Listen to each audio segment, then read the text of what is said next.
Pero entonces aparece otro autor y le dice a Pablo, ¿sabes qué? Sí, me gusta tu teoría, es una buena idea, pero no todo el aprendizaje humano es involuntario y no todas las conductas son automáticas.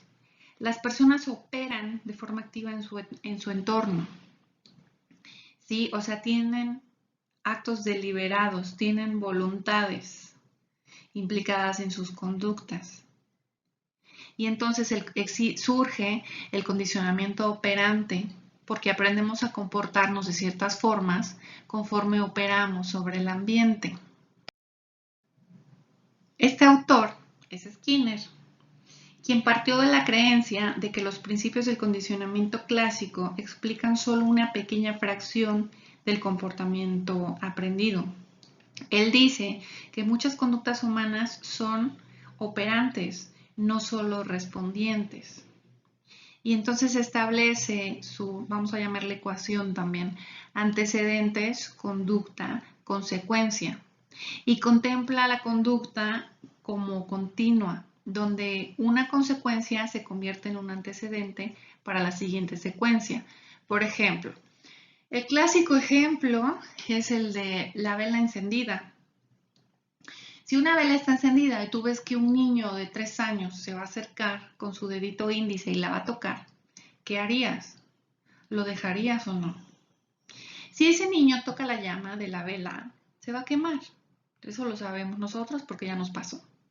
Entonces, el antecedente se vuelve una consecuencia. La razón que haya sido, la curiosidad, lo que sea, que haya llevado al niño a tocar esa llama, esa vela encendida,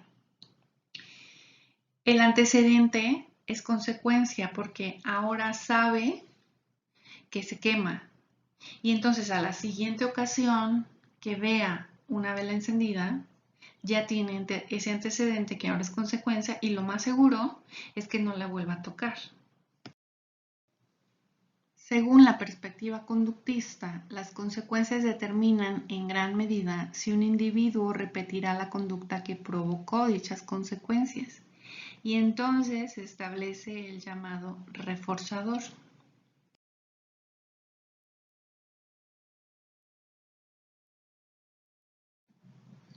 En psicología, un reforzador es cualquier consecuencia que fortalece la conducta que le sigue. Las conductas reforzadas incrementan su frecuencia o duración. Siempre que vean que una conducta persiste o se incrementa con el paso del tiempo, podría suponer que las consecuencias de tal conducta son reforzantes para ese individuo. No importa si son buenas o malas, simplemente hay una consecuencia que al individuo le agrada o le hace obtener lo que quiere, que puede ser atención. Y entonces ahí estuvo el antecedente y ya está el reforzador. Hizo algo una vez, generó atención, que era lo que él quería, vamos por decirlo, por ejemplo, y entonces a la siguiente lo vuelve a aplicar y vuelve a obtener esa atención, y entonces no importa si es bueno o malo, porque por ejemplo en las escuelas, por eso pudiera darse que surge el bullying, ¿no? Porque estoy molestando a alguien y hago reír al otro, que el otro es el que me interesa, entonces lo voy a seguir haciendo. Y ahí está el reforzador, hacer reír al otro. Entonces, el proceso de reforzamiento se presenta así. Una conducta va a tener una consecuencia. Esa consecuencia va a ser el reforzador. Ese reforzador va a tener un efecto que va a implicar una conducta fortalecida o repetida. Algunos psicólogos sugieren que los reforzadores son actividades preferidas o que satisfacen necesidades. Otros los consideran como reductores de tensión o que estimulan ciertas áreas del cerebro. La verdad es que a Skinner no le interesó especular acerca de por qué los reforzadores incrementan las conductas. Él creía que resultaba inútil hablar sobre constructos imaginarios como significados, expectativas, necesidades o tensiones. Entonces, como les decía anteriormente, no importa si ese efecto es considerado como valioso o no, porque le está proporcionando algo al individuo que lo ejerce. Por ejemplo, si un alumno es enviado continuamente a la oficina del director como castigo por mala conducta, tal vez sea porque en realidad esa consecuencia es un reforzador para él, aunque a usted, maestro, no le parezca algo deseable. Si tomamos como ejemplo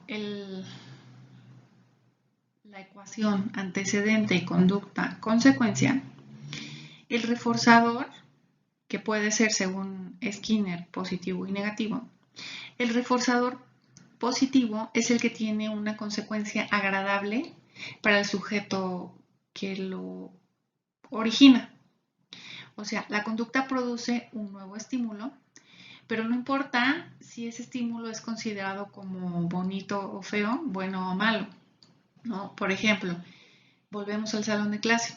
El alumno que se tira de la silla o que se sube a la silla o que hace algo que genera risas en los compañeritos, entonces, pues él está teniendo un nuevo estímulo, ¿no? Atención, risas, alegría, lo que sea. Entonces, tiene un reforzador positivo, porque está teniendo como respuesta algo que le agrada y entonces va a buscar volver a hacerlo para volver a tener esa respuesta, porque le gustó. O incluso los experimentos en el laboratorio con los laberintos, las palomas o los ratoncitos, que si tocan, pican una palanca, les da toques o les sale agua, y si tocan el botón rojo, les da comida.